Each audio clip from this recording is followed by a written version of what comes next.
Perfect peace of shalom to you. This is Elder Vance, and we are reading some of the great lost historical letters from the New Testament or YAHSHUA period. And these are the letters that we've already addressed, pen pals, if you will, the texts of the time, and these are the personal letters of the procurator Pontius Pilate, written during his governorship of Judea, and these are to his friend Senator Seneca in Rome.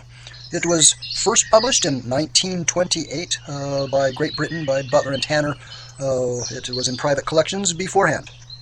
So there are many of these letters. They're in parts right now. We'll start with part 1, and this is on the way to Judea, shipboard off Alexandria. We are within sight of Alexandria, my dear Seneca, and tomorrow we land. I shall spend a week meeting my staff, interviewing applicants for jobs, shuols for Greeks, of course, receiving deputations of loyal Jews, and talking to everyone who can be useful to me. Then on to Caesarea, which, as you know, is my headquarters. Here at Alexandria, I am to meet Valerius Gratus, my predecessor as the procurator of Judea, and if anyone can tell me how to solve the riddle of getting on with the YAHSHUA, the Jews, he ought to be the man. Not that I shall not get on with them. I mean to. I believe I shall. Valerius has stood them, or they have stood him, do you say? For over 10 years it can be done, through no one else has done it. Valerius Gratus was the procurator of Judea in AD 15 through AD 26. A woodpecker, keep it down, please. Excuse me. I have been lucky, by the way, in engaging 2 of Valerius' staff for myself. One is Marcus Rufus, his chief military officer and now mine, who has been on leave and is traveling back with me. The other, who is even more important, is his secretary Alexander. He is a YAHSHUA Jew, but one of those Jews that are half Greek. Greek on the surface and Jew at the bottom. You cannot do anything without them. It seems that you cannot get a real Jewish Jew to put himself at the service of a mere Roman governor. And if you could, you would be little better off because he would not have the languages, and languages are needed. I assure you, there is one sort of Hebrew for their sacred writing. There is the Aramaic that they commonly talk. There is the Greek for non-Jews and for all educated people, whether Jews or not. And there is Latin for the Roman procurator and his staff if they don't choose to use Greek. Alexander speaks them all. Alexander knows everything. I am told that the only person in this part of the world who is sharper than a Greek is a Greek-educated Jew. Congratulate me, therefore, on my Alexander. I rely on him to tell me what I do not know about my providence in Judea, which is almost everything. There are 2 persons, you see, whom I must not at any price offend. Caesar, Imperator, whom the GODs preserve, and my Jew Alexander. Note Tiberius, Emperor Tiberius, who reigned AD 14 to AD 36. Marcus, on the other hand, is a Roman of the Romans. He despises all foreigners, especially Jews. He knows how inferior they are to Romans, and he has never got over the shock of discovering that the Jews are equally satisfied that the Romans are immeasurably inferior to themselves.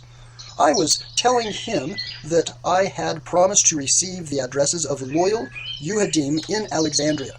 Impossible, he said. There aren't any.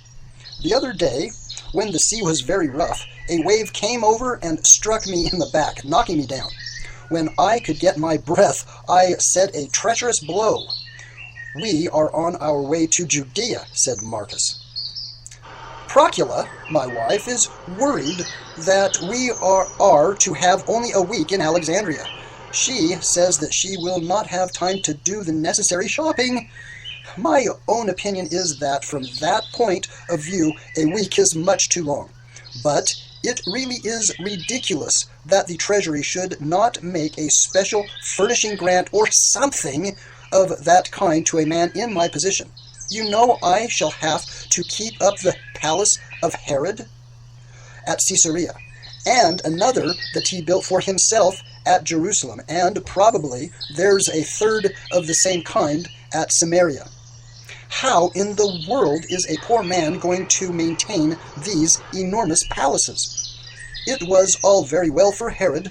He was one of the richest men in the world, and Judea as only a small part of his kingdom. Valerius will be waiting for me with an inventory of his private fixtures in these palaces, and there will be a pretty bill for me to pay. Besides, he is sure to take a great many things away with him, and I shall have to replace them. So you may imagine Procula spending a happy week among what she declares are the finest shops in the empire. How much better, she says, than those of Rome. Claudia Procula is Pilate's wife. Note. Next note, Herod the Great, whose reign was marked by the erection of palaces, temples, and public works of various descriptions. So, footnotes. Now, back to our text. You can see for yourself the whole affair has been mismanaged by Rome. When we decided that we must take over the government of Judea because of the unruliness of the Jew, we should have annexed the whole darn country that Herod ruled from near Damascus to the Dead Sea, and not have left his 2 sons in possession of a large part of it. It's an unfair tax on the procurator of Judea, who has to keep up the state of Herod on a fraction of his income. Well, some will have to find the money, and there's no one for it but the Jews. A Roman procurator must not be worse housed than a semi-barbarous king like Herod, must he? I tell Procula that if she wants rugs and tapestries, she should wait till she goes on to visit Damascus or Antioch. But she only smiles at that. A rug in hand is worth 2 in the desert to a woman any day. I say again, the Jews will have to pay. After all, it is a reasonable charge to impose on them, and they can afford it.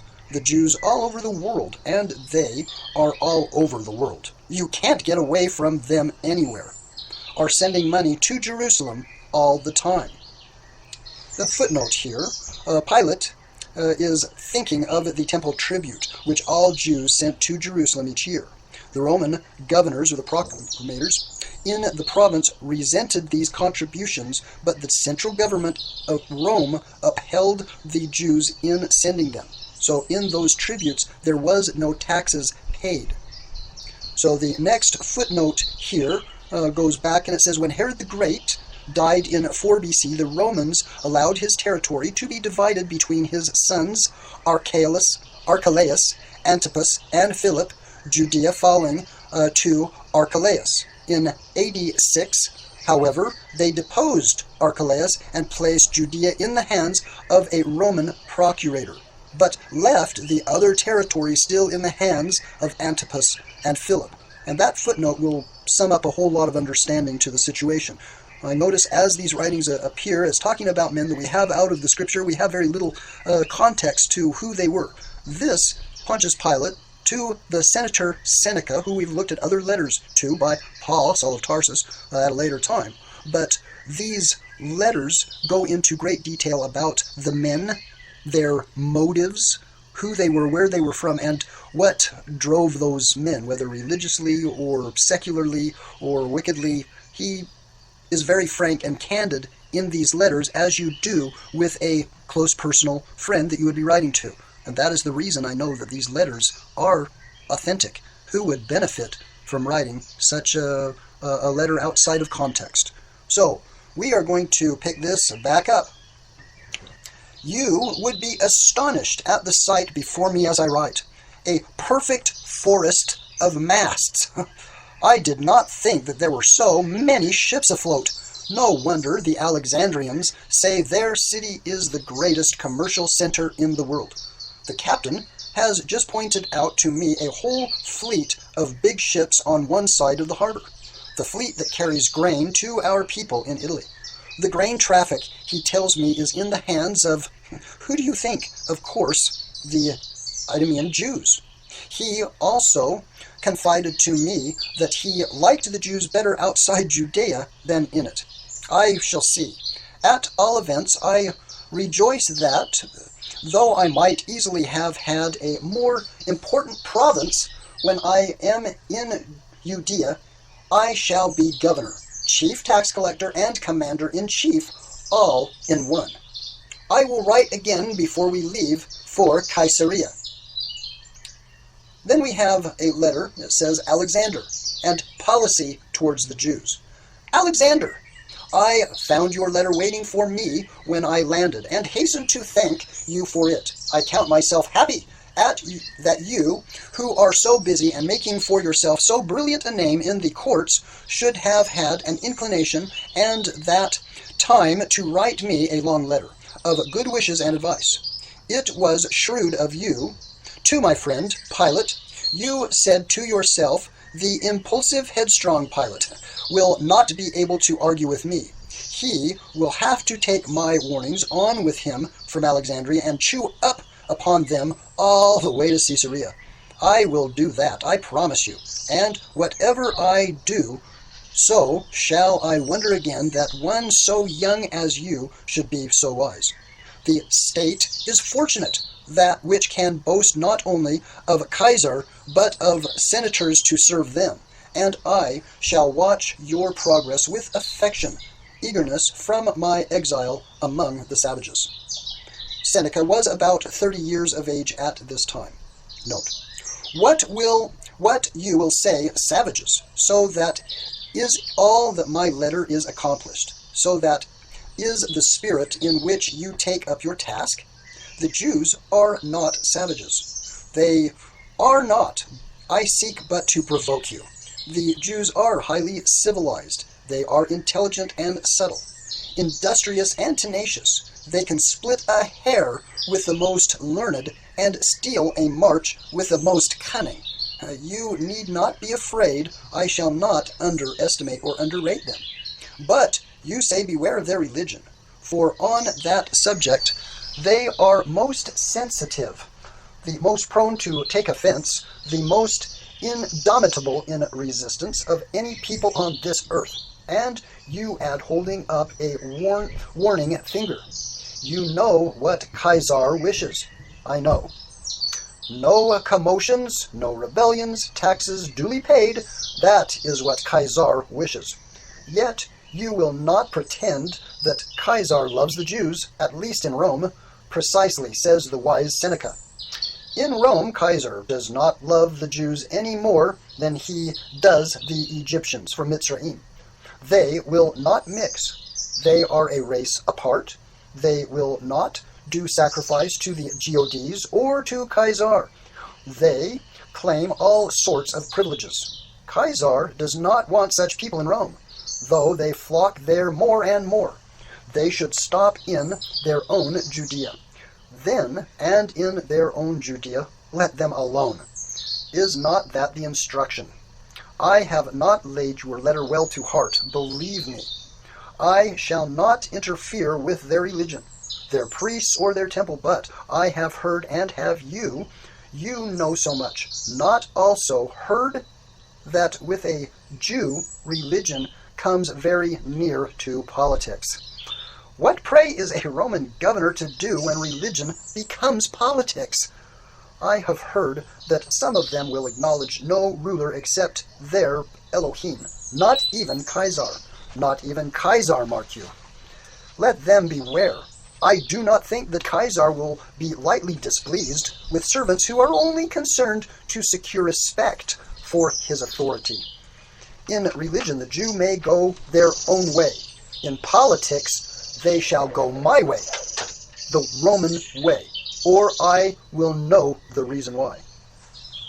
Tomorrow I meet Valerius in the morning, and in the afternoon a deputation of Alexandrian Jews, who wish to pay me their dutiful respects, and, so their letters say, make representation to me about lightening of burdens on their countrymen in Judea. I shall be expected, I suppose, to show how much finer a fellow than Valerius I am by reducing the taxes. The shopping campaign continues and is already in full swing. We're meeting now with his predecessor, Valerius. So, Alexandria they are in, and it says, "My time has been so fully occupied that I am only now able to write to you, and we sail for Caesarea in a few hours. Every few minutes there is some interruption, but I will write this letter through the miss of the ship.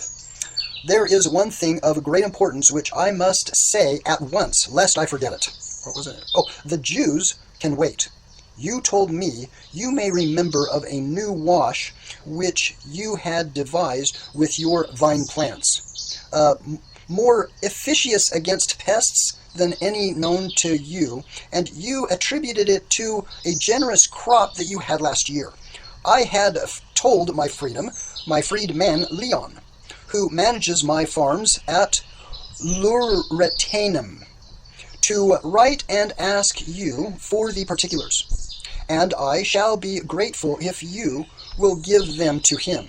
He is himself ingenious in all such experiments, and omits no pains, and may be sure that you will not have any annoyance of finding that your advice has been sought by those who have not the wit or the will to make the best of it. I have seen Valerius, a rubicund, a jolly fellow, delighted at the prospect of going home.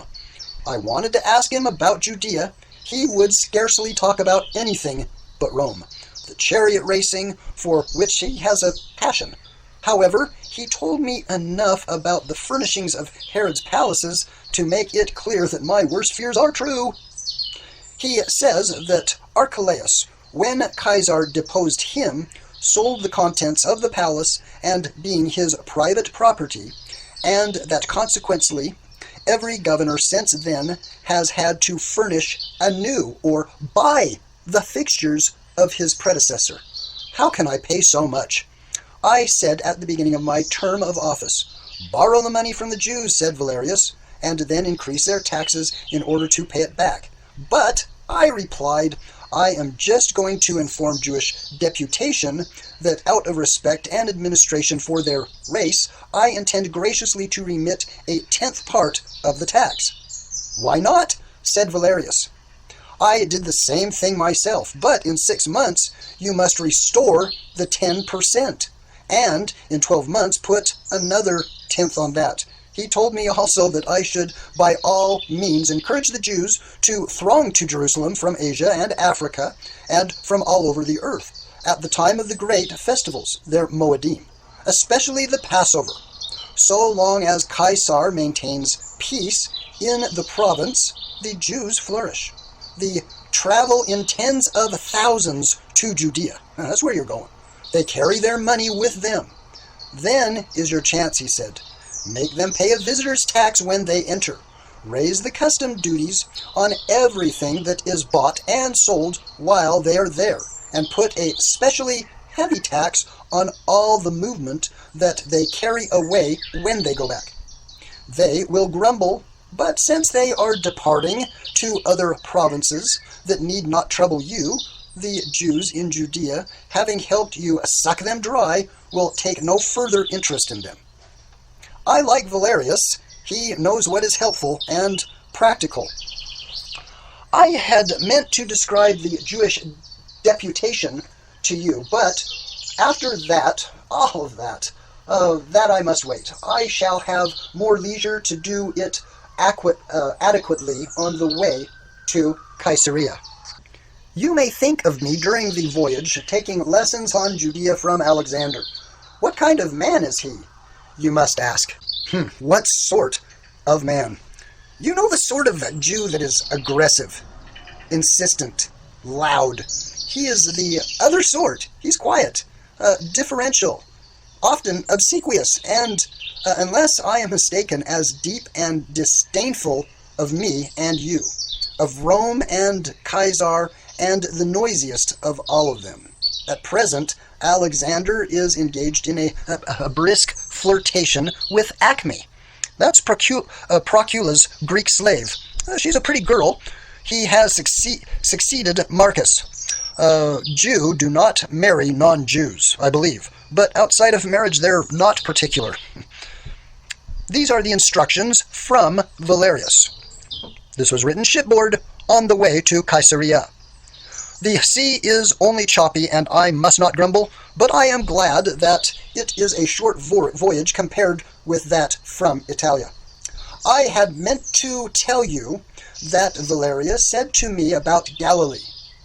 As you know, both Galilee and Perea, which is the east of Jerusalem from the far side of the river Jordan, they are in possession of Antipas, the son of Herod, who, by turning his coat skillfully during our civil war, not only kept his kingdom, but kept on adding to it. I complained to Valerius that these territories, but especially Galilee, ought to be under the governor of Judea. Common sense demands it. Galilee is Jewish. It is flourishing and rich, and Jerusalem is its national and historic capital. Its inhabitants look to Jerusalem as their sacred city, and are always traveling to it. Would anyone in his sense dream of carving up a country into strips in such a way? And why should we tolerate it just because Herod has 3 sons for whom he wanted to provide? Valerius agreed with me at once. There is more in it than that too, he said. Oh. As you see, may soon find out, the Galileans, like all the Jews, hate Romans. And they are as independent and stiff-necked as can be. But when they want to make trouble, they come out of Galilee, where they can change nothing and achieve nothing, and make it in Judea, which means Jerusalem. The last serious rising, about 20 years ago, when we took over the country, was raised a rascal called Judas, who belongs to Galilee.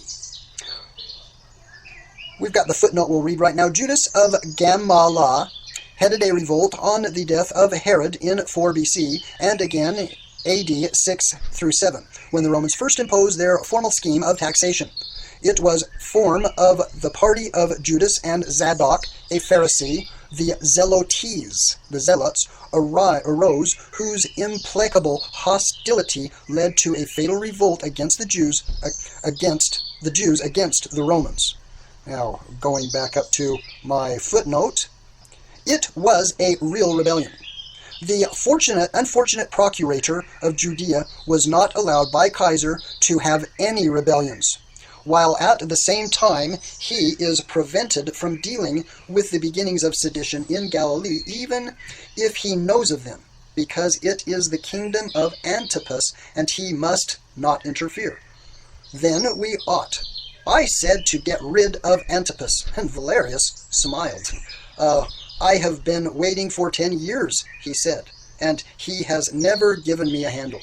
You may take it at that Antipas will not allow sedition to start in Galilee if he can help it, because he knows the Romans might seize and change to absorb his kingdom into Judea. He keeps on good terms with the Roman governor of Syria, and he has friends in Rome, like his villainous old father. He flatters the Jews by observing their custom, and he keeps himself in power by paying court to the Romans. All the Herods are the same. They know that if it were not for Romans, the Jews would have them out in no time, for the Jews love them little, though they love the Romans less. I asked Valerius how it was that if all Jews detest Romans equally, he had managed to keep things quiet for 10 years. It's not quite true, he said, that they all hate us. There is scarcely one of them that would speak to us, let alone eat with us, if he could help it, but they do not all hate us in the same degree. There are some of them in Jerusalem who would sooner put up with the Romans than lose the power and the position that they hold. Their noble priestly families, as arrogant a crew as can be found in Asia, ruled the whole country before the time of Herod. Herod destroyed their power and almost destroyed them. Herod is an Idumean. Now they have raised their heads again. We have given them back much of their authority, especially in regard to their religion, and in order to keep it, they are all ready to tolerate us. They do not want another Herod to sweep them aside and send them to the executioner. Nor do they like sedition, unless it were likely to be successful, for they know the power of Rome. They have no use for a Judas, whether from Galilee or anywhere else, who by raising a popular revolt may bring them into conflict with Rome and end their privileges. They make a bargain with Rome. We hate you and despise you, they say, but on the terms we can help you. Leave us alone, and we will keep the country quiet for you. You see, my friend, how quickly I'm learning.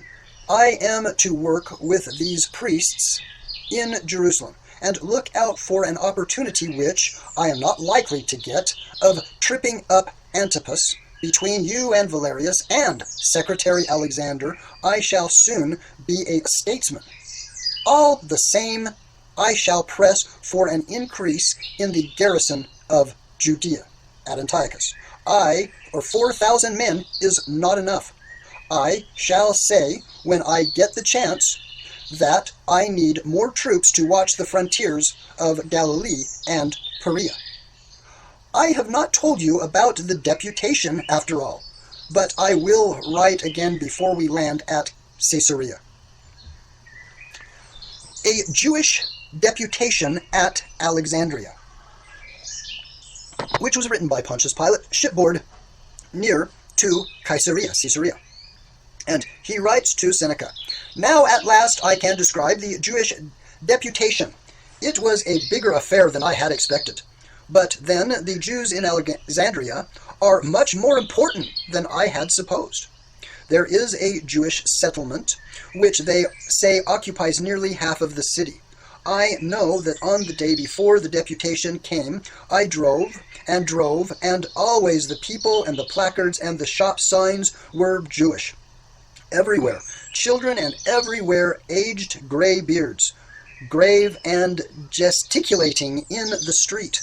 I have never seen so many old men. Do they ever die, I wonder? Or is it only that one notices them more? They are so different. It had become known that I intended to receive some of their leading men, and there was a great crowd in the square before the palace of the city prefect, Janus Macrinus, with whom I was staying. You should have heard the uproar when the deputation appeared. The Jews, who were there in force, gave their countrymen an excited welcome. I suppose because they were going to admonish the prospective oppressors of Judea. This provoked the mob, mostly Greeks, who began to hoot, and then to hustle the Jews, and finally to throw stones. The Jews resisted, and I thought that there would be a riot. However, Junius, who is used to this sort of thing, and was the deputation indoors and cleared the square. Everything went like clockwork. 2 men, I believe, both Greeks, were killed. You would scarcely believe how much the Jews are displeased in this part of the world. They're disliked. The crowd called them swine, robbers, and blood drinkers. Partly it is because they are arrogant and exclusive, but the Greeks cannot forgive them for beating them in trade. There is a saying in Alexandria that an Egyptian could make money from a pyramid, a Greek from a stone, and a Jew from a grain of sand. Apparently an allusion of the calamity of the ritual murder of the infants, which has been brought against the Jews by their enemies from very ancient times. Alexander the secretary had prepared me for the deputation. He hinted that he could write my speech, but I intended to make my own speech. The deputation, he said, will be important.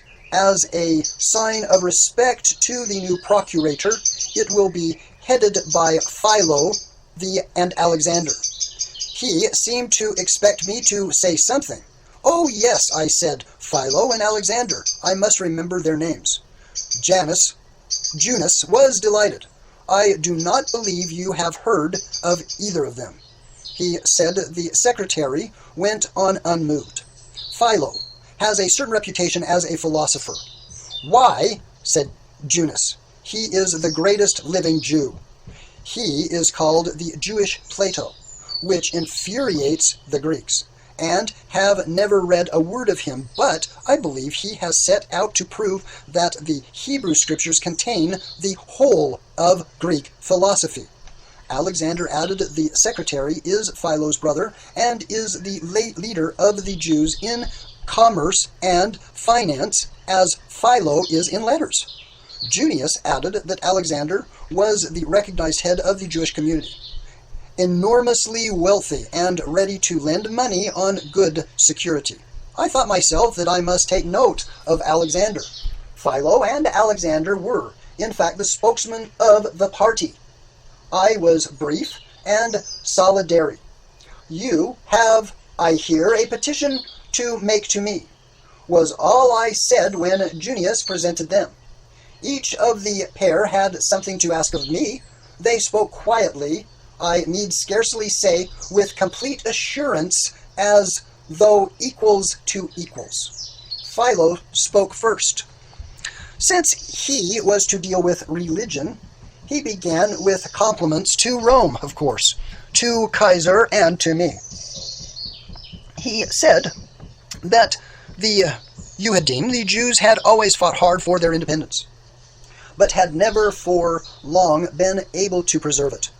Always some greater power from the north or from the south had overcome them. Mitzrayim, Egypt, Assyria, the Greeks, the Assyrian kings, and finally Rome.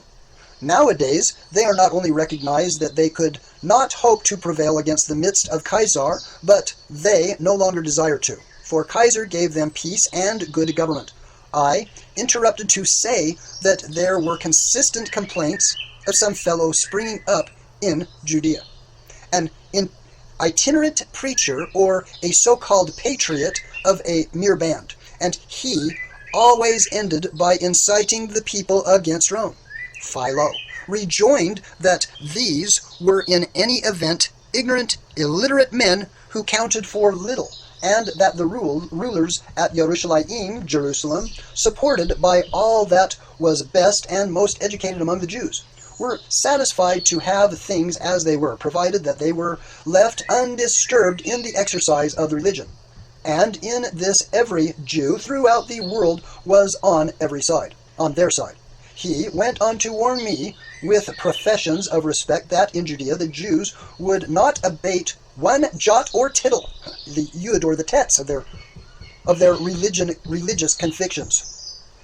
They had, he said, endured the extreme of persecution before, and if need be, they would do so again. Antiochus of Syria had tormented and slain them by the thousands in his determination to force heathen customs upon them and to make them rather Greeks than Jews. But at the end they defeated him. The side note, Antiochus Epiphanes from 175 to 165 BC endeavored to destroy Jewish religion and Hellenize the Jews. The successful revolt led by Judas Maccabees marked the failure of his policy. Antiochus dedicated the temple at Jerusalem to Olympic Zeus and erected it on a pagan altar, which is the abomination of desolation, which was spoken of in the book of Daniel. So Herod had sought to bribe them by the magnificence of his benefactions and by building them a temple which the wonder of the world. But when he set a golden eagle over the temple gate, they had pulled it down, for neither the cross nor the stake had terror for the Elohim-fearing Jews. He reminded me, he observed, that he thought it necessary that the Jews, worshipping an invisible deity, would accept no statue or image of living beings, and that even Herod had not placed his head on his own coins in Judea. Side note, Herod the Great's policy towards the Jews was one of benevolence and suspicious contempt. He did not seek, like Antiochus, to Hellenize them, but at the same time that he restored the temple on the grandest scale in order to appease and gratify them. He established a theater and an amphitheater at Jerusalem, whose pagan characters was a consistent offense to them. I asked him bluntly whether he proposed that Caesar's head should not be placed on his own coins within his own dominions, but he was too shrewd to be trapped by the question. He only hoped, he said, that I would respect the susceptibilities of the Jews in the ancient home of their race and their ancient religion, even as Caesar himself desired that they should be respected. I asked him whether he was aware that Rome, Caesar, had ordered that the Jews should abandon their special form of worship on pain of being expelled from Italy, or forced into labor battalions in the army. He replied that he knew this was so, but that whereas Caesar would not tolerate a distinctive race with special exclusive privileges in Rome, he was equally firm in allowing them the undisturbed enjoyment of their religious customs in their own home. He added pointedly that everybody knew this was the policy laid down by Caesar for his governors, and that they were grateful for it to him and to them. He ended with a petition, the instructions given to me at Rome before I left. And Valerius too laid stress upon this, informed me that at Jerusalem the Roman governor keeps the vestments of the high priest. Did you hear this? So I, as the procurator, keep the vestments of the high priest in his custody. He only handed them over to the high priest on the eve of the great festivals, and he receives them back again when the festival is concluded and finished. It is a sign of authority to which Rome attaches great importance. The Jews, of course, resent it. Philo proposed that since Judea had behaved so well during Valerius's term in office, I should restore the vestments to the high priest. I answered coldly that the Jews must earn any concessions by good behavior shown to me, that I knew Caesar's mind and should carry it out, and that I had every intention of allowing the Jews the full exercise of their religion, provided that they recognized in every proper manner the authority of Caesar. The question of the vestments, I said, was one which only Caesar could decide.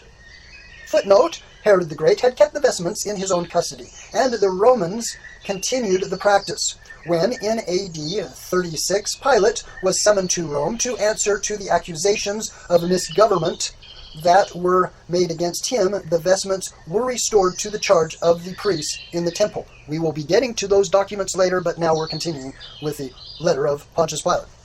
I hope you will approve of this mild and cautious utterance. Religion is one thing. By all means let them have their religion. But when they say that their religious scruples forbid them to tolerate the symbols of Roman authority, a statue or an image or even an inscription, that is another matter altogether. I shall see about it.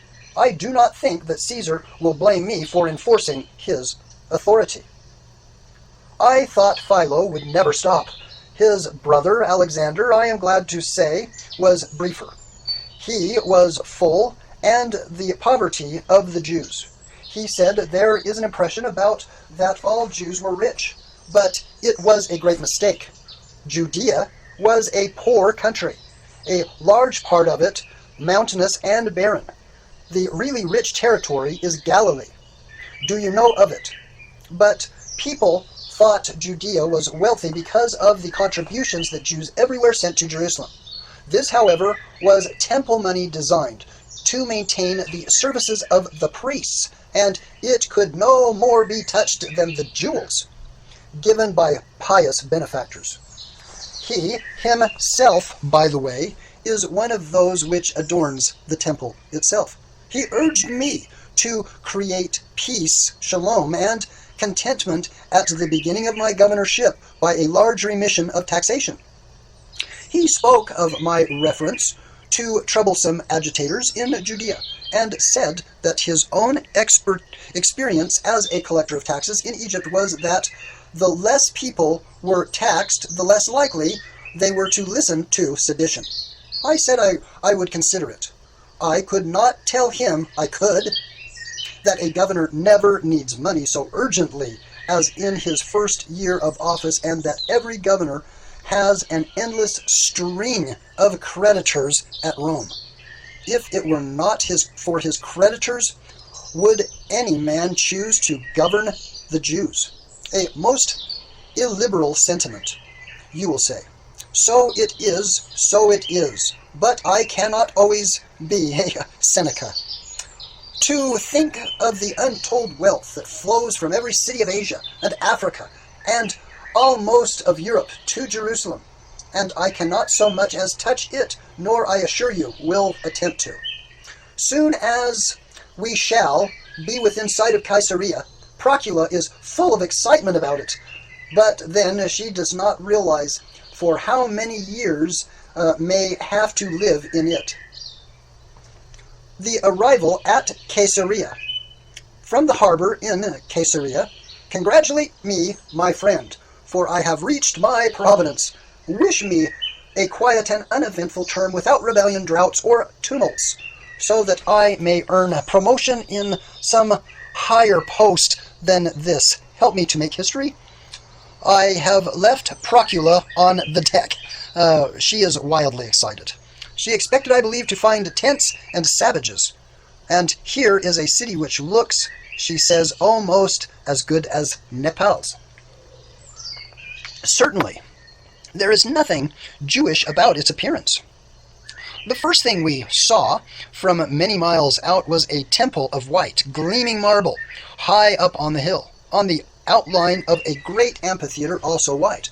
Next, as we came nearer, a tall, dark tower standing straight up, as it seemed, out of the water. We found that it was established on the end of a gigantic mole made of enormous blocks of stone. I have seen nothing or so striking as this mole in Italy.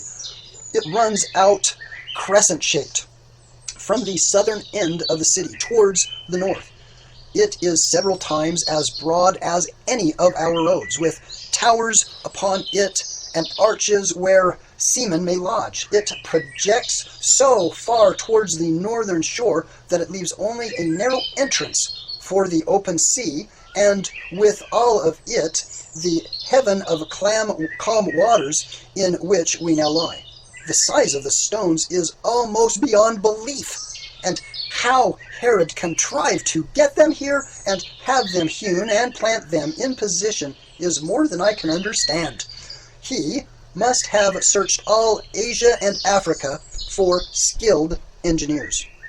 Before Herod built the harbor and called it after Caesar, the place was a mere roadstead, open and dangerous. Now the commerce of the whole country can flow through it, and much comes here that used to go to Tyre, further north. I hope still more will come that I may get the benefit of the customs duty. As we approached the entrance, Marcus pointed out to me first one building and then another, and always he added, Herod built it, Herod built them all. Truly, he was a wonderful man, for this is only one of the cities that he created out of nothing, and wherever he built, he never forgot to build the glory of Caesar and of Rome. The temple that I first saw is dedicated to Caesar. As I watched and listened to Marcus, I exclaimed, "A great king, no wonder Caesar praised him."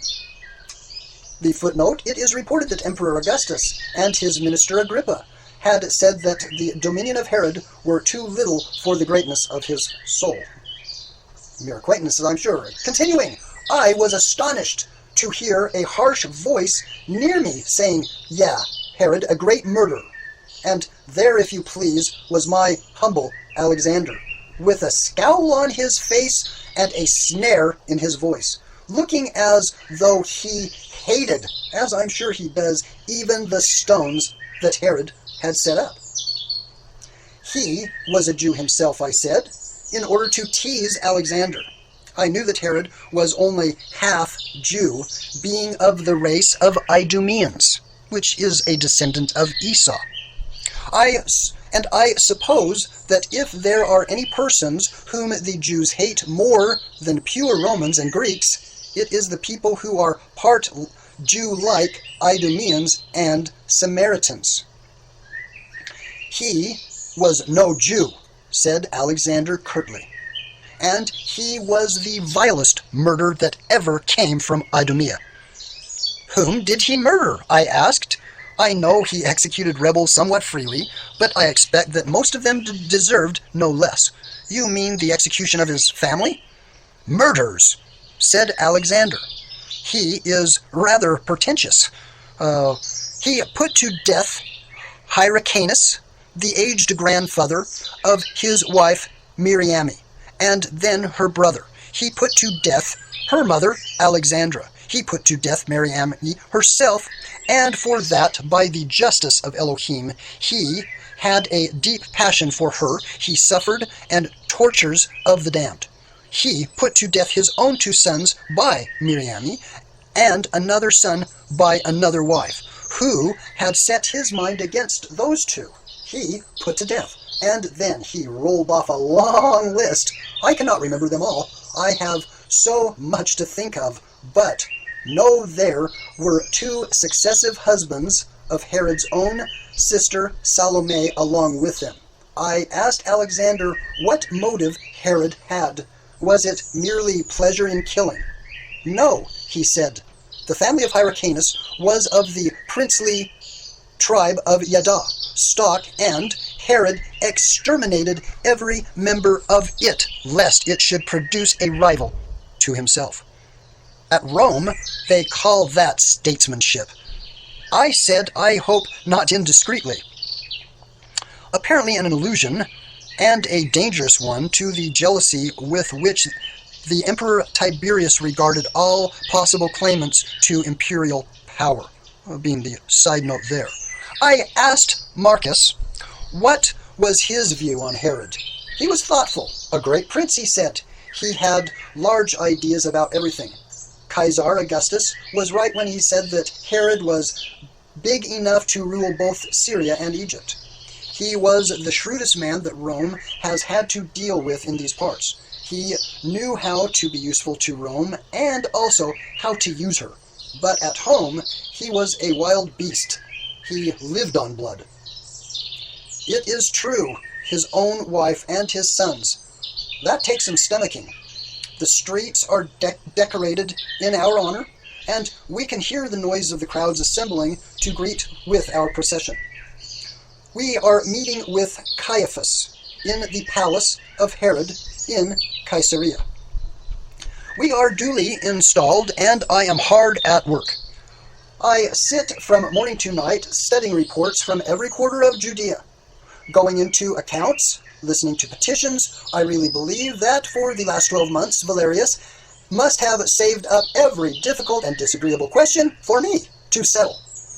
There is no end to the disputes between the Greeks and the Jews, the Samaritans and the Jews, the Idumeans and the Jews, and of course the Jews and the Jews. All of them are described as important. There is a fine crop of trouble for me. However, I decide them. I suppose that I shall do the same by my successor when my turn comes. My reception was fairly nice. but the non-Jews were much more cordial than the Jews. The Jews in the street were cool and unresponsive. Marcus says that Valerius has ruled them so gently that they see no reason to hope for much from me. They will be more enthusiastic, he added, about your successor, of course. When I reached the palace, I found the high officials gathered to welcome me. My own staff, representatives of 2 Herods, and the high priests from Jerusalem. The high priest is one Josephus Caiaphas. He is a tall man imposing in appearance, suave in manner, and, I should say, of supple mind. I observed that his mere presence made a great impression on everyone. There had been a great discussion whether he would come to Caesarea or wait at Jerusalem until I paid my first visit there. He had not come. I should certainly have taken amiss, for it would have been a plain sign of hostility. On the other hand, he came along, no ex-high priest, there are several living, came with him. Especially neither Ananias nor any of his sons was there. This Ananias and his sons, I should tell you, are the most powerful of the priestly families at Jerusalem. For years, they have either held the highest offices or made it difficult for anyone else to hold them.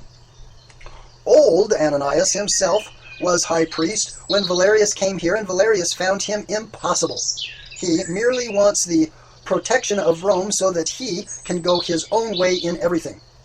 Valerius transferred the office to a member of another family, but the experiment was a failure. Then he appointed one of Ananias' sons. That was like having the old man back again. Once more, he appointed a rival priest, and once more, the rival was not strong enough. So he chose Caiaphas, who is Ananias' son-in-law, dun dun dun, hoping that the ambitious crew would regard this as enough of prestige and influence for the family, and that Caiaphas would be willing and able to hold his own against them. It is not, do you think, a bad arrangement?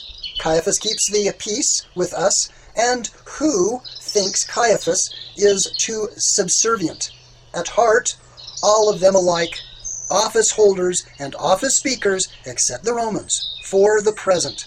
The last thing that any of them wants is a clash with Rome that would destroy their own power. Caiaphas, at the public ceremony, merely said, "The Jews greet you, the representative of Kaiser." A chilly welcome, but afterwards, in private, he was more communicative. He told me that he regarded it as his duty to work with the Romans. He said that his people, as he hoped, I knew, were passionately attached to their independence, but that he and the great Jewish families recognized that they could not struggle against Rome. He said that one thing that he always feared was a popular rising which he and his friends could not check in time. This country, he said, is very difficult to control. It is full of mountainous and desolate tracts in which evil, disposed, or ambitious people cannot be prevented from gathering together, and from which they can sally out to make trouble in those towns. There had, after the death of Herod, been several instances of adventurers who gathered a band of people about them and actually set themselves up for king.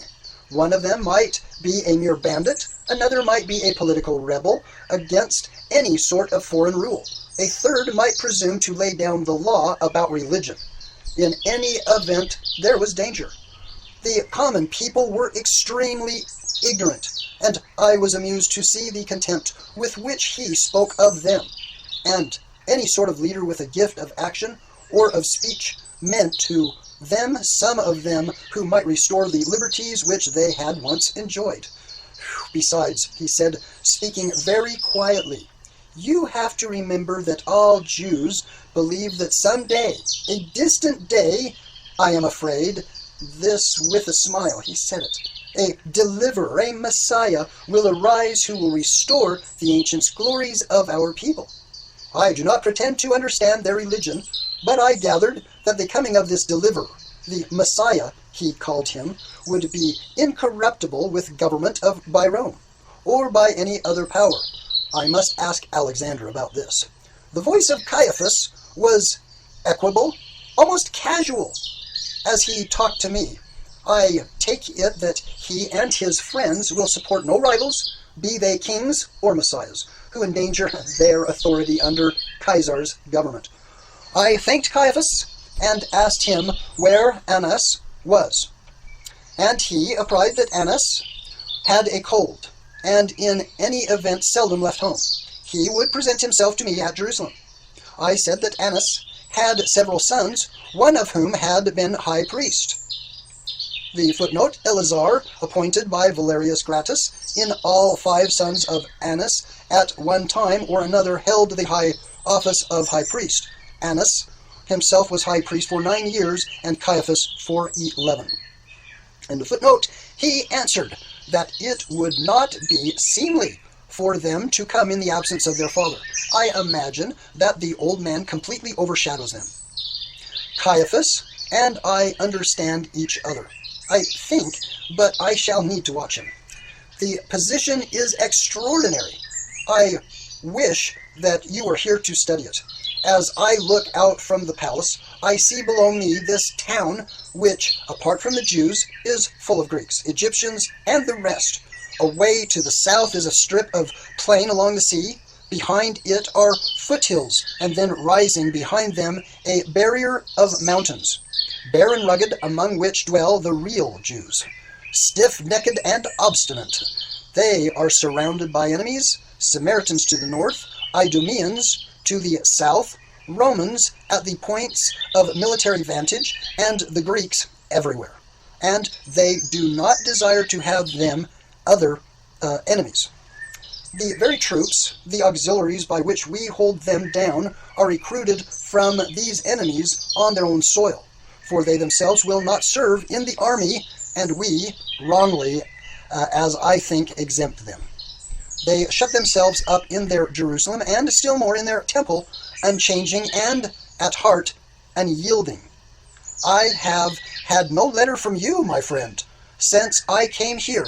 Take heed, I shall not write again until I hear from you, Seneca.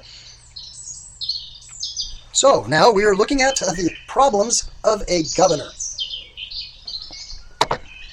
Caesarea.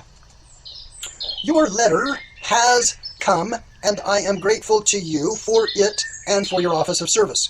By the way, I do not have the copies that were sent and written by Seneca in my possession right now. We will address those because, unfortunately, there is a letter in between each of these. I'm not able with this copy that I have. Please forgive me. So, your letter has come, and I am grateful to you for it and for your office of service. I shall venture to make use of you at once, and you yourself have given me the hint. You say that things are not only quiet at Rome, but too quiet for some people.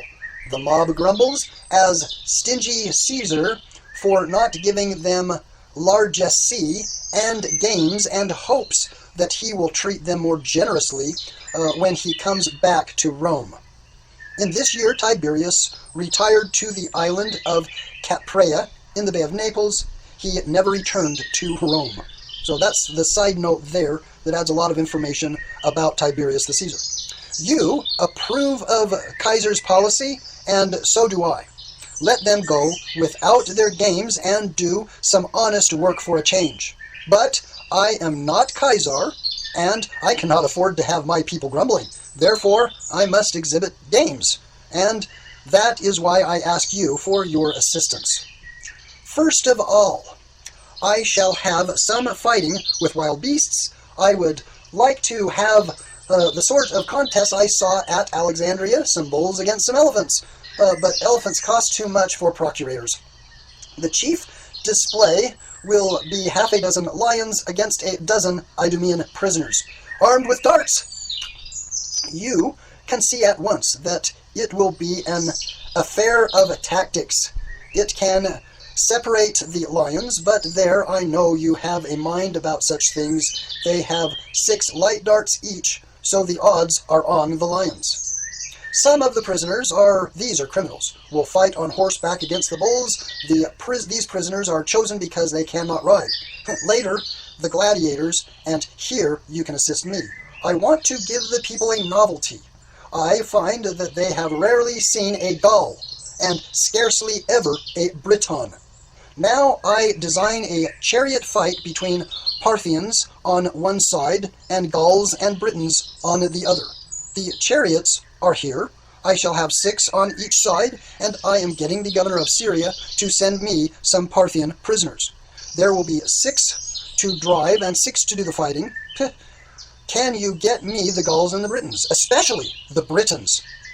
They must be used to chariot fight. I want to buy them outright so that those who survive can be used at other games by me or loaned to friends. I should be very willing to have none but Britons if so many are available. There is much interest here in that island, and everyone is asking why Kaiser does not go in and add it definitely to our possessions. We shall never be really safe in Gaul until we do so. But I know caution is nowadays the word.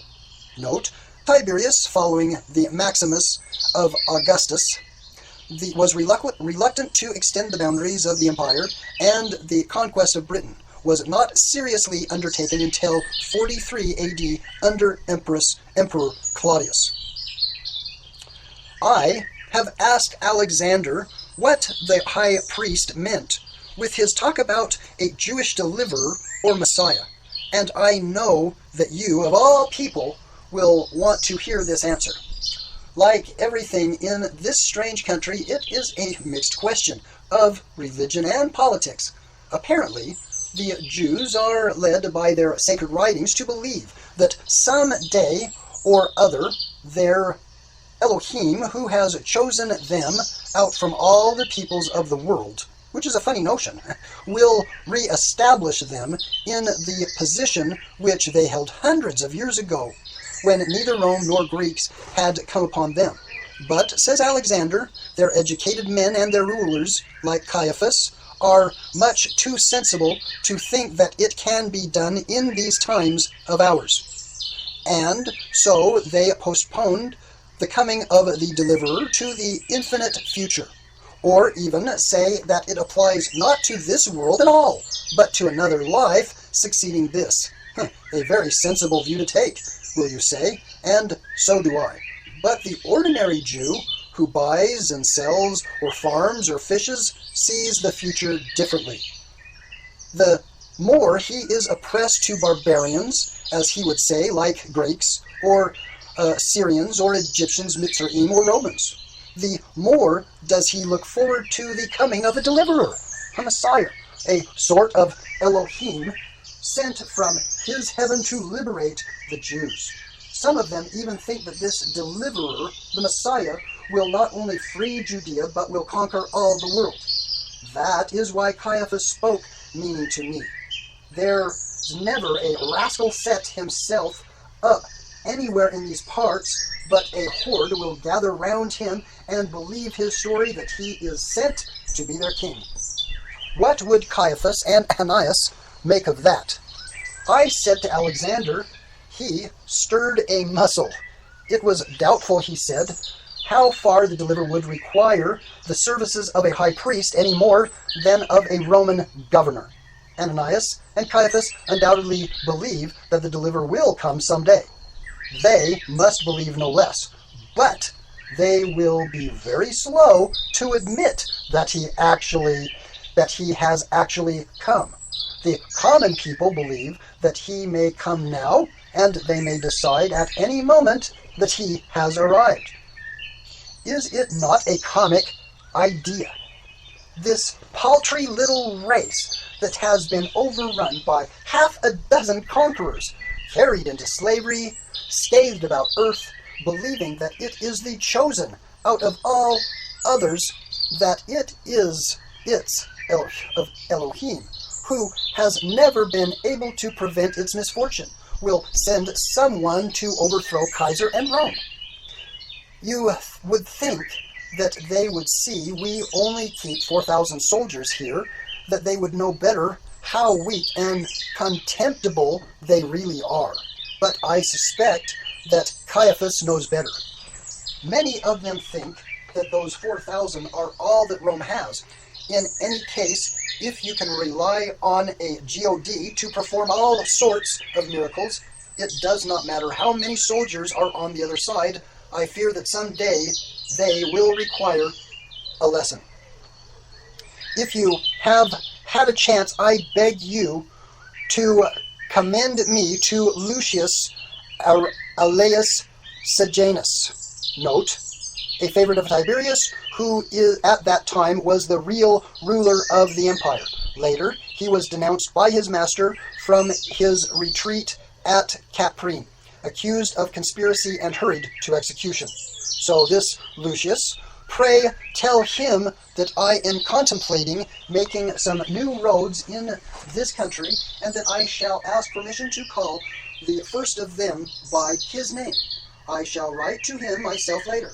I had hoped to send him to present of wine of the country, but oh my dear friend, it's like vinegar. No wonder the Greeks do a roaring trade in noble Chian and our western Phalracian. Caesarea. Decision to visit Jerusalem. I have decided to go up to Jerusalem shortly. Here I see next to nothing of my Jews. Caesarea is full of Greeks, Syrians, Phoenicians, Egyptians, and all sort of rabble.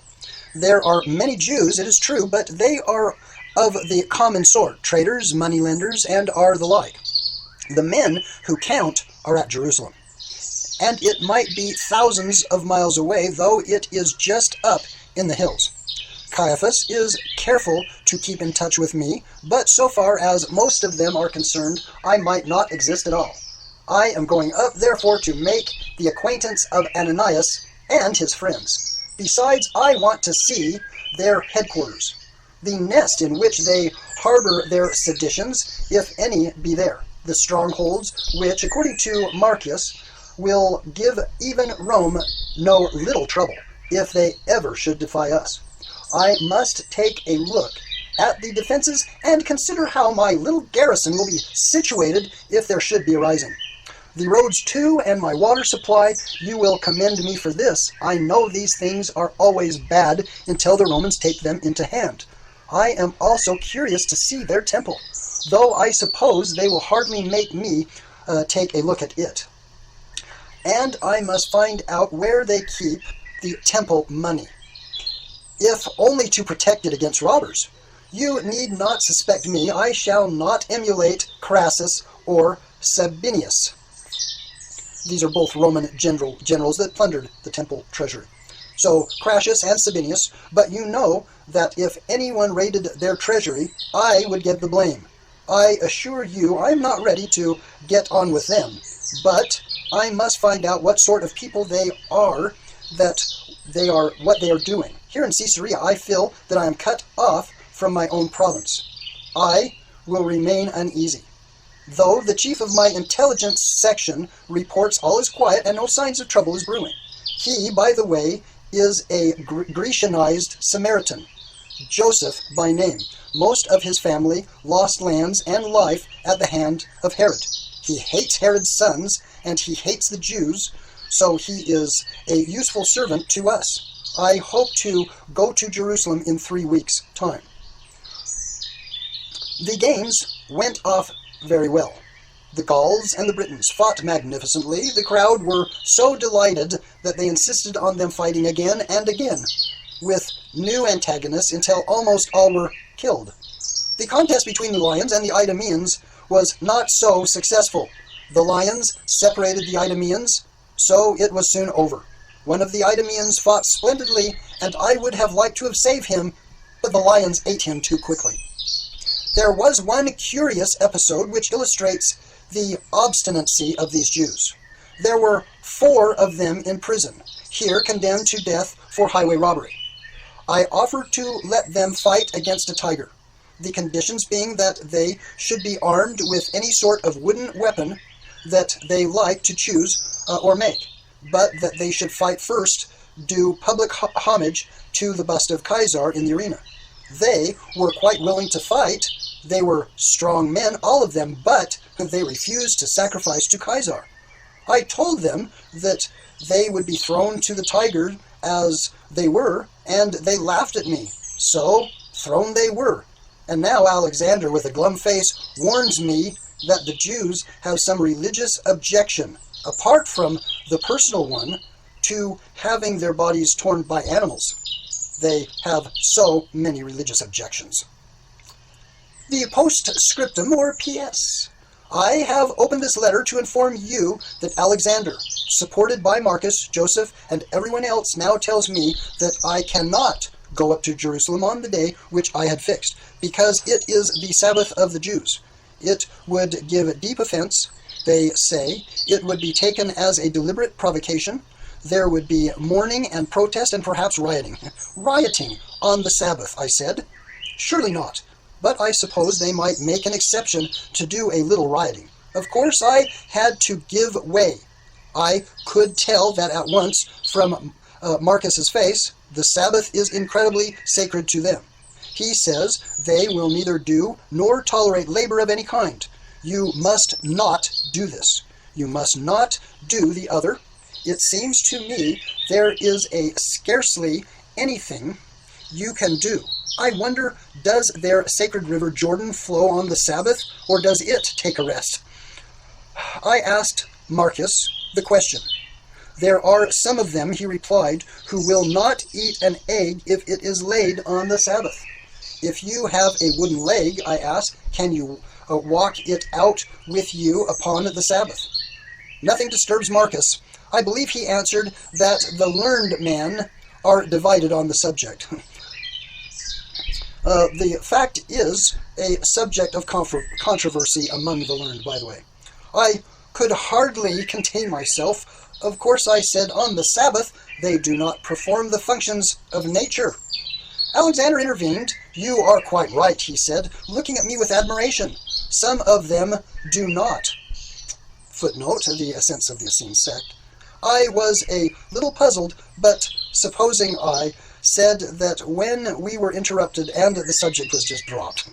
So, you had better write me another of your admirable essays on virtue and toleration and the equality of men, for I assure you I am at present in a great need of them. We're having difficulties in visiting Yerushalayim.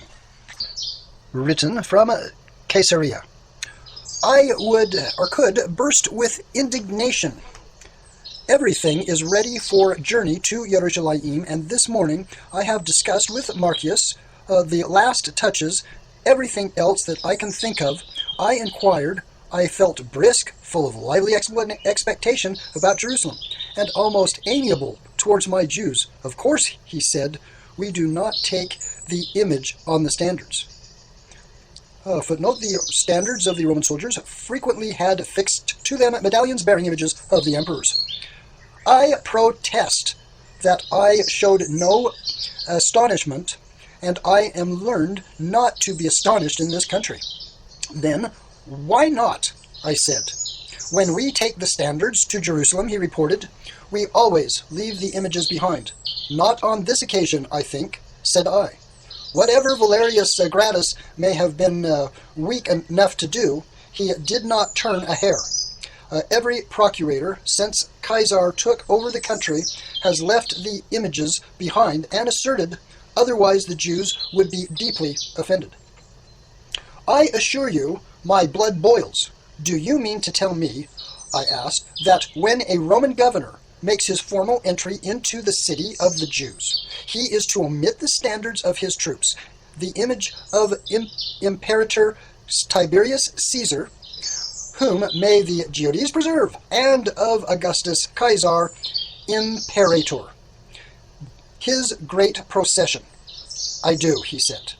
It is the accepted policy, and I beg you to follow it. The Jews will not tolerate the image of any deity or emperor in Jerusalem, neither statues nor medallions on the standards nor images on the coins. You know yourself that although the silver coins minted in Italy that reach this country bear Caesar's image, for that cannot be avoided. The copper coins that are minted in Judea itself have not his image on them. So too with the standards. He looked me in the face. It is Caesar's will that their religion not be offended. They have no image of their God, their deity.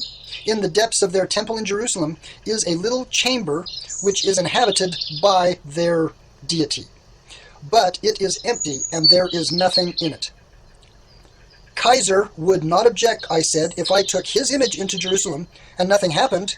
He would be pleased to think that I was breaking down the hostility of the Jews to him and Rome and all of the outside world. If there is a tumult, Marcus said, and an attack on the troops in the narrow streets of Jerusalem, I cannot answer for all consequences. Would Caesar be pleased then? Straight talking, as you see, Alexander was there. I looked at him, and from time to time, but the little Jew had the good sense to keep his mouth shut. At first, I had to give way. What else could I do? I cannot risk a tumult and a rising so early in my term of office, with so few troops available and the certainty that I should be condemned for failure.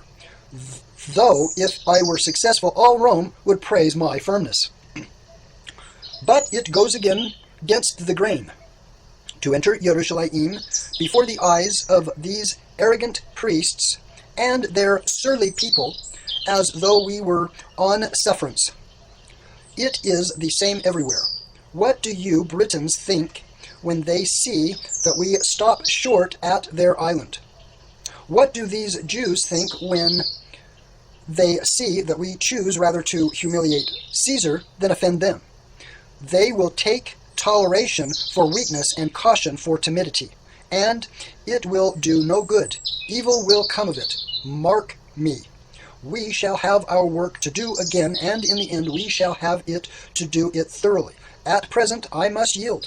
I would offend the Jews cheerfully, but I cannot afford to cross Caesar or Sejanus. Procula goes with me. She has a long ago exhausted Caesarea. She insists that it is time she saw something truly Jewish.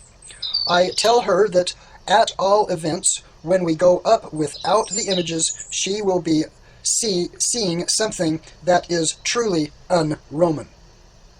This accounts the reception at Jerusalem. We have been here a week, and it seems like a year. It is as though we were in a different country. I felt it immediately as we came up the coast. Caesarea, after all, is bustling and cheerful, with a friendly face towards one. Here, as we marched up and up and up into these bleak hills, which stretch away north and south as far as the eye can see, I felt like an invader entering for the first time a hostile land. All the way along we saw groups of people from their farms and scattered hamlets watching us silently. It was the same when we entered into Jerusalem. There was no welcome at the gates, nor in the street, nor a shout, nor a salute, nor a sign even of Caiaphas, or of any of the high priestly caste.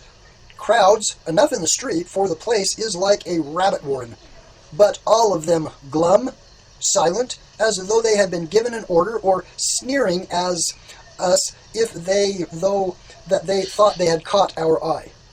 The place is like a volcano, and if it had more troops, and Caesar permitted, I would not bear mind if the explosion came.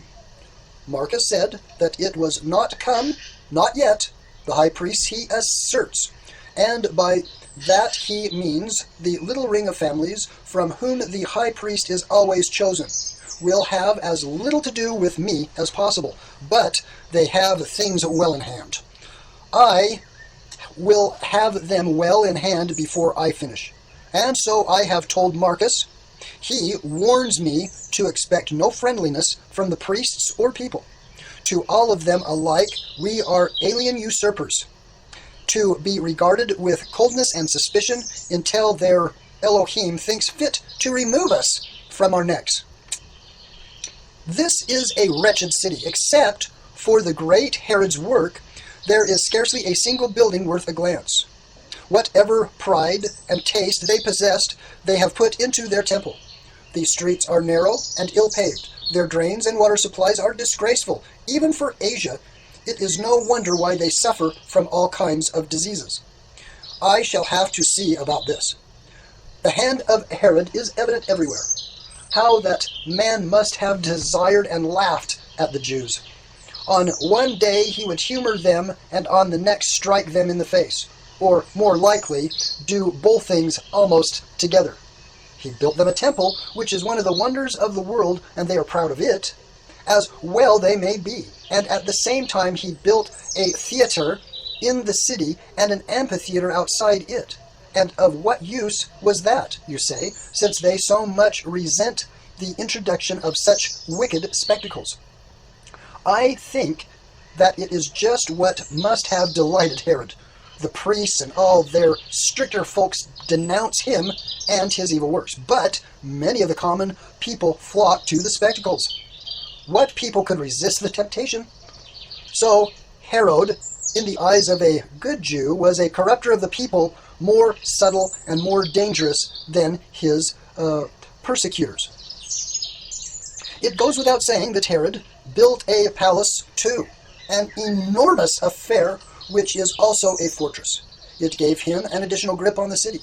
Whatever else he did, he never forgot the necessity of securing himself against his people.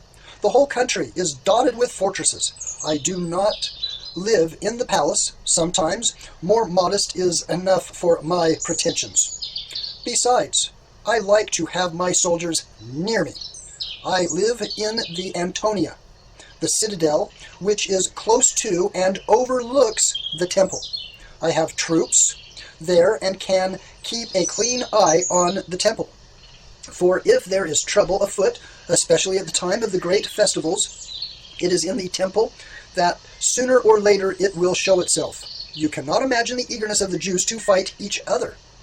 They are full of factions as the Greeks, and you know what that means. A few of them favor the families of Herod. The chief priests, as I've told you, think it well to make the best of us Romans. The fanatics and agitators of the common people look askance at both of them. Then the country people are always coming up from over Jordan or from the Galilee to the inhabitants of the city, are quick to make trouble with them, not to mention the Samaritans, with whom any good Jew is ready to pick a quarrel. The temple is astonishing. There cannot be its like in the world.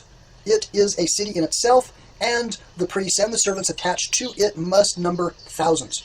There are enormous colonnades and courts, one after another. Foreigners may go into the outer court, and then there is a barrier. And if any foreigner goes through and is detected, he suffers the penalty of death. Even our own soldiers are executed by us if they transgress the barrier. Then there is another court which marks the limit for the women, and another for the men, and so on to the priest's court, and the great altar of sacrifice, and the inmost chamber of all, the empty one, which no one enters but the high priest, and he only once a year. The quantity of sacrifice made by a private person is amazing, and the part of the outer court where the offerings are bought and sold is just like the fair gate. The priests get part of all the offerings, and to make sure of their income they insist that no one shall offer sacrifice except in Jerusalem and in the temple itself. And then there are the presents from the rich Jews and the tribute money from rich and poor alike. The treasury is concealed somewhere in the depths of the temple. I do not know where precisely. You will ask me how I have been received since I first entered the city. Not well. They asked for trouble. I had invited all their chief men to meet me at the Antonia on the morning after my arrival. There was no reply, but they came. I had been told by Alexander that I had better receive them in the outer court, as some of them would have scruples about entering the actual building. I even offered to give them food and wine. Not wine, of the country, but real wine before they left. But, of course, Alexander replied that would be impossible. They would not accept it. Besides, it was the day before or the day after some festival or other, and that made them stricter than ever about meeting those whom they call the heathen. In this, as in everything, I gave way. You cannot say that I am not patient with them. There was a great crowd when they came. I expect that most of them were as curious to see me as I to see them. All the Sanhedrin was there, some 70 of them. This is the body that rules the Jews. Under our authority, their chief priests, officials, and most distinguished lawyers and philosophers compose it. I greeted Caiaphas, and he presented the leaders to me, among them Ananias, and one or two who had held the office of high priest, the captain of the temple guard, the chief of the treasury, and a few more. Annas had his sons there, a whole row of them. One of them has already been high priest, and no doubt the others expect to be. The old man, I should say, is worth the lot of them. He has a hawk's face with thin lips for a Jew, and every now and then, when he is moved, a spark of fire in his eye. I do not know whether it is cunning or inclination that decides his policies, but although he is one of the heads of the priestly nobles who work with us and are almost all of the faction of the Sadzoks, the Sadducees, he seeks the support and applause of all the other factions. The Pharisees, who are all of the utmost observant of the Jewish law, the Torah, and for as much opposition as is practicable to Greeks and Romans and any other foreigner. Now observe that what happened. The leading Sadducees, the Zadok sect, have seats on the Sanhedrin, but the majority of the members are Pharisees, who regard the Sadducees with suspicion and disapproval as temporizers in religion and therefore in politics. All were listening to hear what I would say and what the noble Sadducees would say to me. After this presentation, I began by saying to Caiaphas that I was sorry that they had not thought fit to greet me at my entry into the city.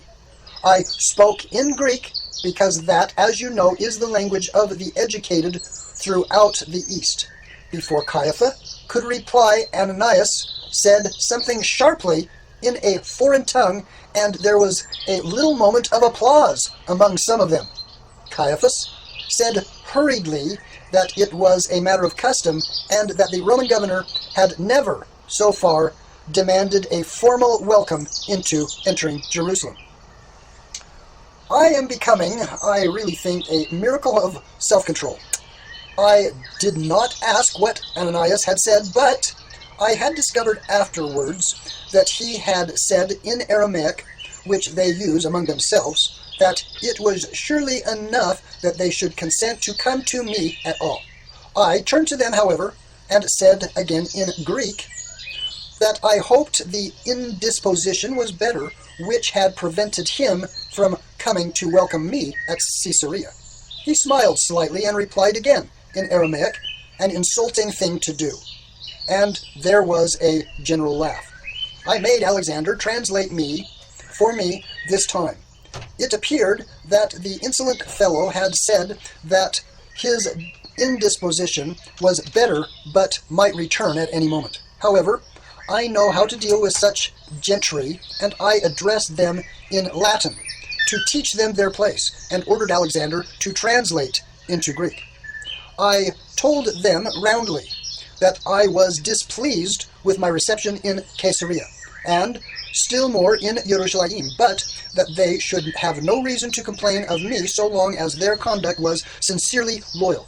They listened sourly, and then Caiaphas said hastily that they knew their duty to Caesar and to Rome. I asked if they had any request to make of me, and he replied that it would make for good feelings and contentment if I would restore the high priest's vestments of the Kohen Haggadol to their keeping. That, I replied, as at Alexandria, was a matter for Caesar, and it would depend entirely on their conduct whether I could make any recommendation. Then I went on to say that I had greatly admired that I had seen in the temple, and I desired to inspect it. Perhaps some of them would show me its wonders on the following day. Caiaphas assented. I suggested that those who had been high priests should accompany us. They all looked at Annas. He bowed gravely. To the outer court, he said, this time in Greek. Really, the man is intolerable. I know that, I said. Have we not set up inscriptions both in Greek and in Latin forbidding strangers to pass beyond the outer court? Then I could not resist temptation. Yet I have heard, I added, that one of my predecessors visited even the innermost chamber. You remember that when Seneca Pompeius took Jerusalem in the course of his eastern conquest, he penetrated to the most sacred chamber, an act of desecration which they have never forgiven. You should have seen their faces. A murmur of horror and anger broke from them. Some of them spat on the floor. Some of them took a step towards me. Annas stepped forward, but I did not give him time to speak. I have no intention myself, I said, to go beyond the outer court, just as I have confidence that you will continue to perform the daily sacrifice in honor of Caesar and of Rome. That quieted them, for it was a reminder that, tolerant as we are, we do exact from them a daily symbol of submission. By the way, a footnote, Pompeius the Great entered into the Kodesh Kodeshim, the Holy of Holies, in 63 BC. Finally, I told them that I would expect them to report to me promptly any agitator among the common people who might threaten trouble. I need not, I said, particularize the kind of trouble that I meant. They knew well enough what happened when some robber or fanatic half crazy about religion or the liberty of his country began to set himself up as a leader and collect a following. I replied on them for loyal support. With this, I disarmed them. I shall spend a fortnight here and then make a round of inspection before I return to Caesarea.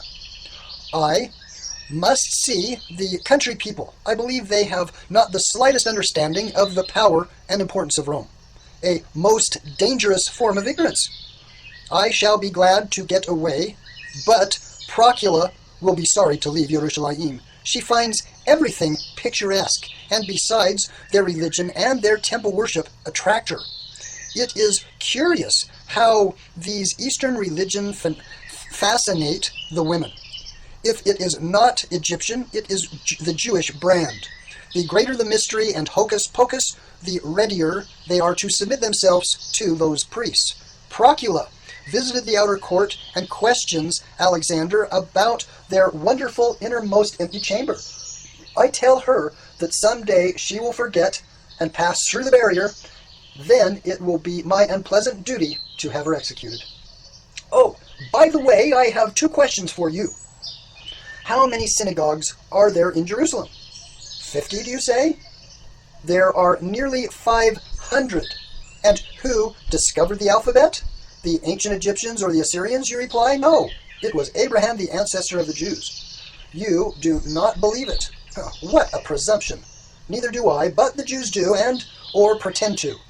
Everything good must have come out of the Jews. I do not know, but I expect they claim the discovery of fire and the cartwheel. It is a consolation that at least we have the credit of a good Roman sword. Your equitable and tolerant mind will not, I fear, approve the tone of this letter. I freely confess that Jerusalem does not improve my temper. We are going to conclude the first part of the Letters of Pontius Pilate. There's a lot more to go. But the next section you'll want to tune in because it is the first meeting of Yochanan the Immerser. So you'll want to tune in, and we'll see you soon. Shalom and perfect peace upon you, your house, and all that you have. Shalom Aleichem.